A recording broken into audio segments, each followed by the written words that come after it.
Good morning. Coming to you today from the fire station number 2 here, the King Street Fire Hall, headquarters for the Welland Fire Department, where our fire team, women and men across Welland Fire Department, keep us safe 24 hours a day, 7 days a week.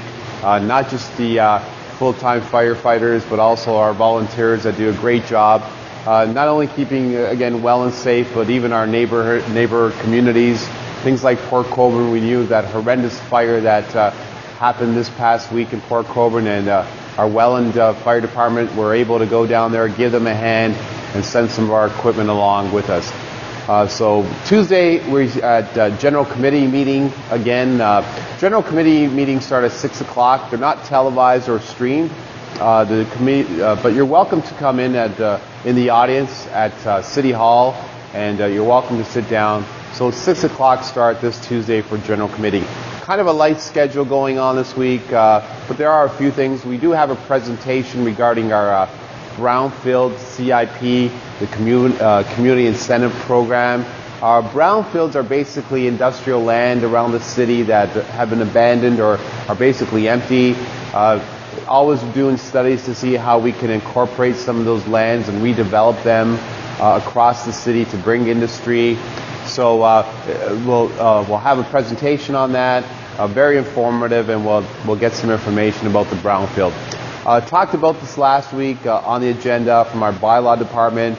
It's coming back Tuesday about our bylaws about parking tow trucks on city streets. We're making some progress on that. We had a policy back in 2004, a while back.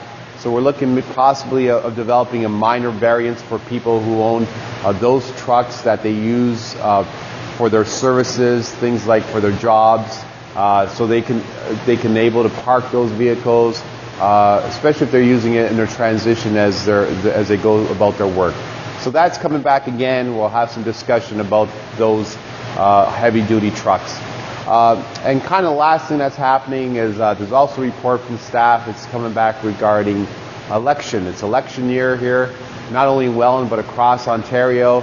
October is the election time. May 1st is the first nomination period from May 1st to July 27th if somebody wants to put their name forward.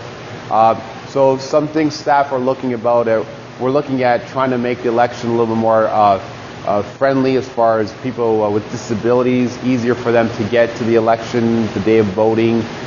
Looking at ways that we can do that to enhance that program.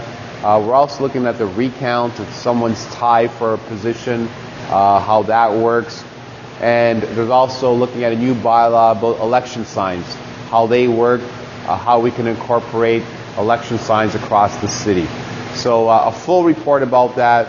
And last, on also a report from staff about a code of conduct for councillors. So that's kind of incorporated with the campaign if you start a campaign. If you want more about information about the elections, how it works, interested, you can email the clerk at welland.ca. So that's on the election. A few things happening around the city. Just to let you know, there's still some summer jobs available. Deadline's March. Go on the City of Welland website. They're looking for lifeguards and some attendants. If you're a student or you're looking for summertime work, go through the Welland website and check out the employment history. And finally, the Welland Fire Department is always kind of recruiting for volunteers. If you're interested in becoming a Welland volunteer firefighter and looking at a career of firefighting, contact the fire department, the chief, or some of the staff here at the Welland Fire Department, and they'd be more than happy to give you some information. Kind of a light week happening this Tuesday. Have yourselves a great week from the Welland Fire Department. Take care.